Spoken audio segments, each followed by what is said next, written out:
Hi, everybody. Thank you so much for joining us. I'm here in Aswan, Egypt, with Kareem Zoe, who is an Egyptologist, and he also has a master's degree in archaeology. Thank you for being here. Thank you. Thank you. How many years have you lived in Egypt? I lived all of my life in Egypt here, but yeah, I have been in many different countries before. Nice. Yeah. So you're well traveled. Oh yeah, very well. Okay, great. Yeah, thanks. So part of the work that I do is helping people to change their beliefs on a global level and also helping them change false beliefs about themselves. All right. So I have two questions for you. Great. Okay. The first is you're an expert in ancient Egyptology. Yeah. What would you say is ancient wisdom that the ancient people of Egypt possessed that modern day people like myself, yourself, and Yeah. others, family and friends, could apply to their own life to help them to become better people, but also to help them bring more happiness and love into their life? Great. I think that's a very important thing that for people to think about because recently people start to become very interested about the history and acknowledging what's going on and what happens here in this country these days. Um, uh, First thing I have read about the spirituality, for example, or knowledge in ancient Egypt. The idea of seeking knowledge is very quintessential, so it's very developed. Like from the time of pharaohs and the time of now, and a lot of things being changed. So I think if people go back to the history and start to study about the spirituality in ancient Egypt and can access or apply this spirituality into their life, that will change them so much these days. You know? Yes, nice. Yeah. And we have definitely many different books written down about the spirituality and about the knowledge of ancient Egypt. And for me personally, I'm very admired the work of a god that the ancient Egyptian worshipped. His name is Thoth, Thoth. And when the Greeks came over, they called him Hermes. And that god, he was a god of knowledge and a god of writing and the god of his spirituality as well in ancient Egypt. So yeah, he's doing a lot of, or he did, or he wrote down a lot of great things for people to access into their lives. Can you share something that you read The from him that you think people could apply? Sure. Like the first thing that I have read, it's a book. It's called Grammatica, and in this book, the first chapter of the book is called "Think by the Mind of God." So that thing really attracts me, how to think by the mind of God, because here when you talk to people about we having God and I would love to represent God on earth, people do not really get that point, especially here in the Arab countries. You know, when you say think by the mind of God and try to represent God here on the earth. But I think all of the ideologies, all of the philosophies, that even religions, right, they have the same exact point, but people lost teaching about them. You know, but think by the mind of God, and when I start to read down the explanation about it, and I found out that God always give, and He doesn't really want something back from people. So God thought in ancient Egypt, He says to people like, you gotta think by the mind of God, like you have to give and do not expect anything coming back. That's something that really attracted me in the philosophy of the ancient Egyptians. One thing else, like they believed in God, for example, but in the same time, they believed also they were gods. And that's the misconception about the ideology or philosophy of the ancient Egyptians, because people always say, all right, the pharaohs, they believed in 600 gods, 500 gods, but all of this was not really correct. They believed in God, external God, but in the same time they believed in the internal God. And we have a very talented person in ancient Egypt. His name was Imhotep, and he told people like, if you do not find God in you, you're not gonna find him outside. Later on, many years after, Prophet Moses said the same thing. He told his community, I'm going to take you to the promised land. And he meant the promised land. It's not a specific destination. It's actually something is internal, like inside the human being. Jesus Christ done the same thing. Like when somebody went to Jesus Christ and asked him, what is heaven? He says, heaven is in you. Prophet Muhammad, it's been written in the Quran as well. Like we have a verse in the Quran, God says to people, Kunu Rabbaniyin. It means be gods. So these teachings, especially these days, nobody tell anything about it. But I think this is the key of for people. It's the key for people to know themselves so well. Yeah, I agree. Like even with the Hindus, Yogananda would say you have a paradise just within yourself. Exactly. And my modern day translation of that would be when we have to be godlike, it's that if we believe that God empowers, embodies love and truth and compassion, Yeah. that's an energy, right, or spirit, whatever people's beliefs are, right? But we have to embody those qualities of God in our everyday life, and so Definitely. we become like love in action, and that's how That's we right. become godlike. Exactly. And also we have another thing in our ideology right now. Like we are here in a Muslim country. There is hadith or something that's said by the Prophet Muhammad, and that thing it says like Prophet Muhammad says, God says to people, if you do the obligatory things, it means like prayers and almsgiving and all of this, you'll be a great person. But if you do the extra things, you're gonna represent God here. Like What would you consider those extra things to be? I mean, like if you give a lot, if you just try to help people, if you just try to understand people, and all of this, that's what the extra things. I mean, like that's supposed to be like the most important qualities that human being must have. But I'm just saying, it considers these days an extra things. Like when you tell somebody you gotta give and do not expect. These days, it's not acceptable. The idea itself. But I'm just saying, like this, considering these days, like an extra thing. You know. Yeah. And I also think about that in a sense of us being like having a curious mind, which I think you and I talked about the other day, and become truth seekers. So we always want to find the truth about who people really are, right? Exactly. And that having that curious mind. That's right. And you mentioned something the other day before I asked question number 2. You were talking about the Book of the Dead and Judgment Day. Can you speak a little bit about that? Yeah, I believe so much that like the religion in ancient Egypt, because we didn't find anything documented about religion. Like when I'm saying the word religion, people think, all right, yeah, I must have a book, right? It's like religious book, and this religious book is just tell what should I have or what should I do in my life. And the ancient Egyptians, they didn't have that.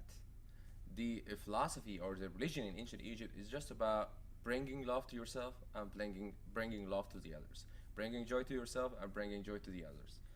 As simple as this. It's nothing else. And in the journey after life, according to their belief, the God is going to judge people through skill, and that skill is heart and justice feather. And if you got no hate, no envy, no jealousy in your heart, then you go to paradise. As simple as this. This is the religion, and this is the philosophy of the ancient Egyptian. As simple as this, and no more practicing. It's like not that like these days. Like you gotta go to the a synagogue or a mosque or a church to practice and go to heaven because you practice. But in ancient Egypt, no. You gotta practice love. You gotta practice joy to yourself first, and then to the others. And there is a point about this, like practice love for yourself first, because you couldn't love people until you love, or unless that you love yourself first. And that is the point. You know, it's like I can't share love with others if I don't love myself. That's Like right. if the people do not have confidence in themselves, if the people they are not confident about what loves they have, like I have met a lot of people always say, all right, I'm just give a lot love to people and they didn't got something back. That's not love. Those guys or those people, they didn't really love themselves first. So you gotta love yourself first, and then after you love yourself, you are going to love the others around you. That's right, because you can take that love that you have in your heart and you extend it to others. Definitely. Thank you. Sure. They will. So the second question that I have for Kareem is, many people in my country, in the U.S., sometimes feel scared to visit Egypt because it's an Islamic country, and they might be very extreme in their thoughts and just think because you're a Muslim that you might be a terrorist, or you could even be tricking me right now and you really Yeah. have some, awful plan for me later today. Yeah. What would you say to those people? What kind of false beliefs do you want to take a minute or two to change people's beliefs about Islam or about being a Muslim or traveling to Egypt? Yeah, I think the first thing that the people must know these days, like terrorism, doesn't really belong to any ideology, not just Islam, you know. So and doesn't belong to religion as well. we have in the Quran, for example, if I could say like a verse in Arabic and then I'll translate it for you. Yes, please. So we have a verse in the Quran. God says to people in the verse, يا أيها الناس إنا خلقناكم من ذكر وأنثى وجعلناكم شعوبا وقبائل لتعارفوا. So that means like God says to people like all mankind, all of human being, I have made you into different people and tribes just to know and to love one another. That's it. So I don't think that what happens in the world these days about the terrorism organization that they call themselves by the name of their religion or by the name of the Islam, it's not really that's false belief about understanding the Islam itself. You know, like if I give you a book and I'm telling you, if you find in this book something bad and you gotta practice it, you gotta find something bad and you gotta practice it. If I'm telling you, you gotta find something good and you gotta practice, you do the same thing. So it is just about how you understand things around you, or how you understand what you read. You know, so yeah, we have like some bad examples or some bad role models, and those guys they really give a bad image about the Muslims. So I think what I hear you saying is like a human being might have violence or hate in their heart, and they're justifying that based on the book, or they're blaming it on the book when it's really a problem with the I human think being, so, and not so much the book. That's right. And the people who are they believe that based on this, they didn't read the Quran, but they read the history books about the Quran, and that's a really big difference. And that's why we always say there are two things here: the Quran, like the holy book of Muslims, and Islamic thinking, which is really different. Islamic thinking, like if I'm a Muslim and they wrote down a book and they found the people following me, that's not the bad, or that's not the fault of the Islam or the Quran, but that's how people understood the image of religion itself, you know. But I'll go back to the same point, like terrorism happening around the world, and doesn't really belong to a country or a religion, because recently we heard many things happen in the Western world, and those guys they didn't live in the Arab countries. So I'm not giving any excuses, but I think the most important thing that people must have these days is a good education that can fix this problem. Because without education, we're not going through any kind of good things. You know? Yeah, I think extreme thinking in any religion can be That's very right. dangerous. That's right. Yeah, in any I completely ideology agree. that's extreme. Yeah. And just make maybe one or two comments about the word jihad. All right. The word jihad, it's an Arabic word, and when I looked up into the Arabic dictionary, I found the word jihad. It means do your best. So that as well, it attracts me to the word, like why it's here in the Arabic dictionary means do your best, and everybody else understood the word as holy war, right? But to clear the definition of the word jihad, like in the Quran as well, we have another verse. If I could say it in Arabic and then as well I can translate Yes, it to please. you. We have a verse that says كتب عليكم القتال وهو كره لكم وعسى أن تكرهوا شيئا وهو خير لكم. That means fighting has been prescribed for you, and you hate it, and I hate it either. That's what God says to people. But at times you hate to do something, and it's better for you.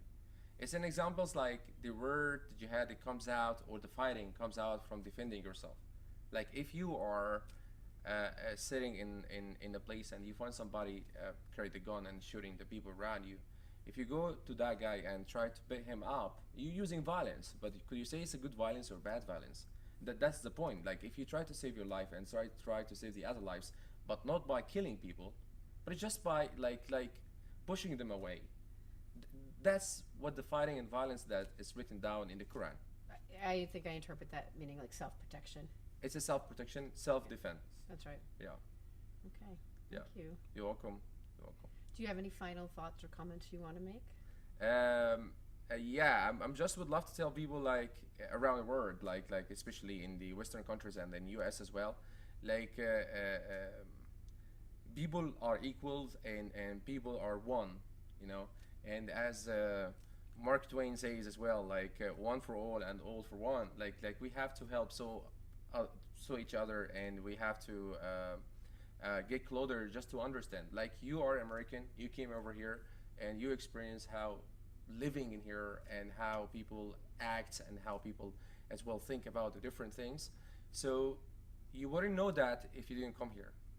That's right. So that's the word ta'aruf means, like knowing each other and love each other. That's all. Yeah, being a truth seeker. Exactly. And this is my second time in Egypt, and I have felt safe every time. And I've said this, there's I felt much safer here in Egypt than I have in many parts of the U.S. Thank you. You're Thank you welcome. very much. It has been wonderful to get to know you. I Thank told you this, I think you and I are Thank you. kindred spirits. Thank you. And for me, what this is all about is human connection. Yeah. Thank you So, very much. Yeah. Thank you, and thank you for your Thank time. You. Thank you. Thank you. Thank you.